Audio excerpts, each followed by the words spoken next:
আগামীকাল যে আমাদের সম্মুখে আসতে চলেছে পবিত্র জুমার দিন, এই জুমার দিনের বিষয়ে আমি আপনাদের সম্মুখে কিছু আমল বিস্তারিতভাবে আপনাদের সম্মুখে আলোচনা করতে চাই। আপনারা যদি এই ভিডিওটা ভালোভাবে দেখেন, আপনাদের জীবনটা কামিয়াবি হয়ে যাবে। এবং যদি না সেটাকে শুনতে পারেন এবং যদি না আমল করতে পারেন, তাহলে আপনাদের জীবনে কিছুই উন্নতি হতে পারবে না। তো বিরাদার ইসলাম, আমি আপনাদের সম্মুখে জুমার নামাজের বিষয়ে একটি আয়াত তেলাওয়াত করেছি। সে আয়াতের বিষয়ে আপনাদের সম্মুখে বিস্তারিতভাবে আলোচনা করতে চাই ইনশাআল্লাহ।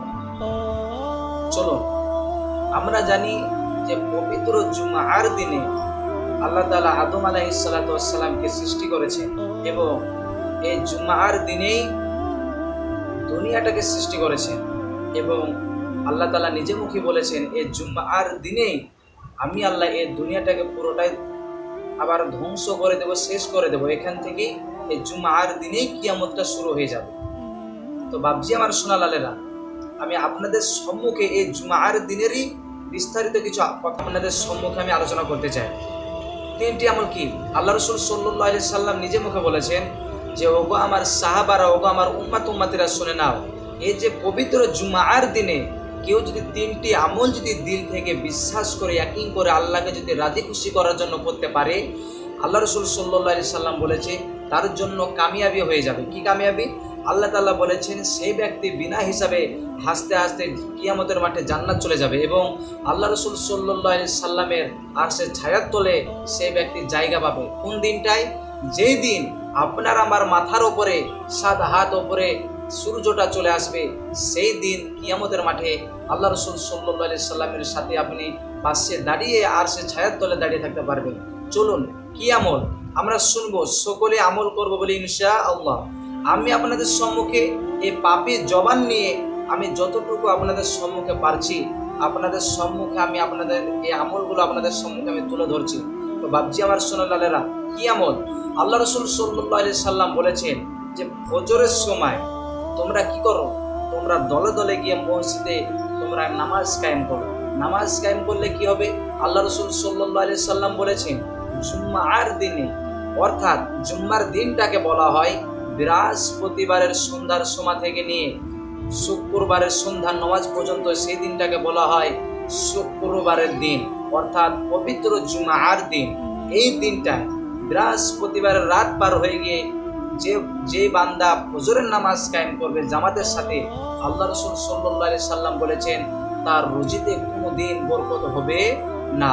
আপনাদের সম্মুখে বলছিলাম যে ফজরের যে 2 রাকাত ফরজ নামাজ যদি জামাতের সাথে পড়া হয়, আল্লাহ রাসূল সাল্লাল্লাহু আলাইহি সাল্লাম বলেছেন সেই ব্যক্তির রুজিতে আল্লাহ তাআলা কোনোদিন প্রভাব দেয় না।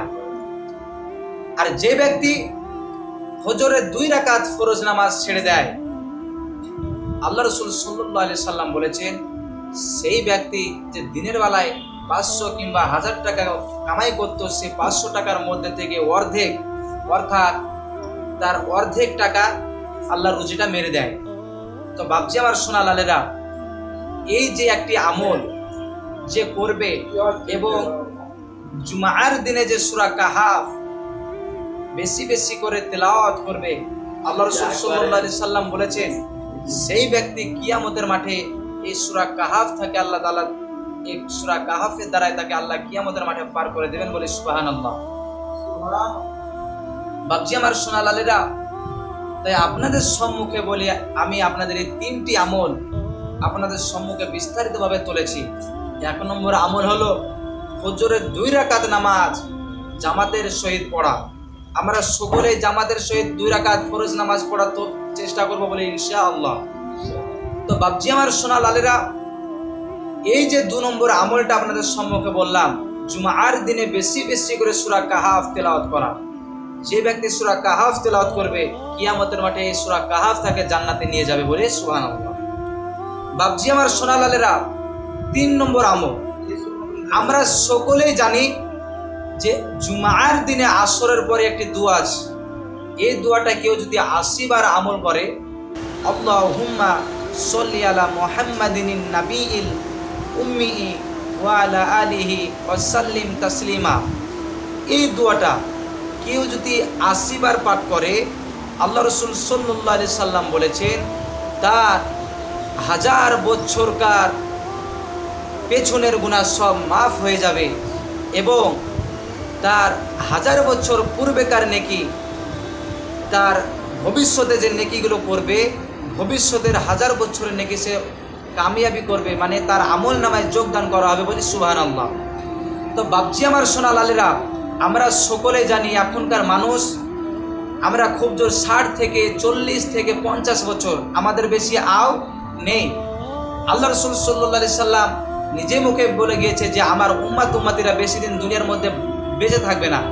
কারণ আমি নবী 63 বছর বয়সে আমি দুনিয়া ছেড়ে চলে গেলাম। আমি চাইলে আল্লাহ তাআলার কাছে আমার হায়াত দানাটা আমি দুয়ার মাধ্যমে আল্লাহর কাছে আমি চাইতে পারতাম যে ওগো আল্লাহ আমার হায়াত দানাটা দুনিয়ার মধ্যে বাড়িয়ে দাও। কারণ আমার হাত তুলতে দেরি, কিন্তু আল্লাহ তাআলার দোয়া কবুল করতে দেরি করতেন না। বাপজি আমার সোনা লালেরা, আমরা সকলেই জানি যে আমাদের এই সংক্ষিপ্ত দুনিয়ায় আমরা যে বসবাস করছি, চলাফেরা করছি, আমরা এর মধ্যে থেকে সংসারের উপার্জন, আমরা দুনিয়ার মধ্যে কামাই করছি সংসারের জন্য। আল্লাহ তাআলা বলেছেন যে আমি তোমাদেরকে দুনিয়ার মধ্যে সৃষ্টি করেছি, আমার একটা আসল উদ্দেশ্য রয়েছে, কি যে আমি তোমাদেরকে দুনিয়ার মধ্যে সৃষ্টি করেছি একমাত্র শুধু আমার ইবাদত করার জন্য। না, আমি তোমাদেরকে শুধু ইবাদত করার জন্যই পাঠাইনি, দুনিয়াতে কামাই করার জন্য দুনিয়ার মধ্যে পাঠিয়েছি।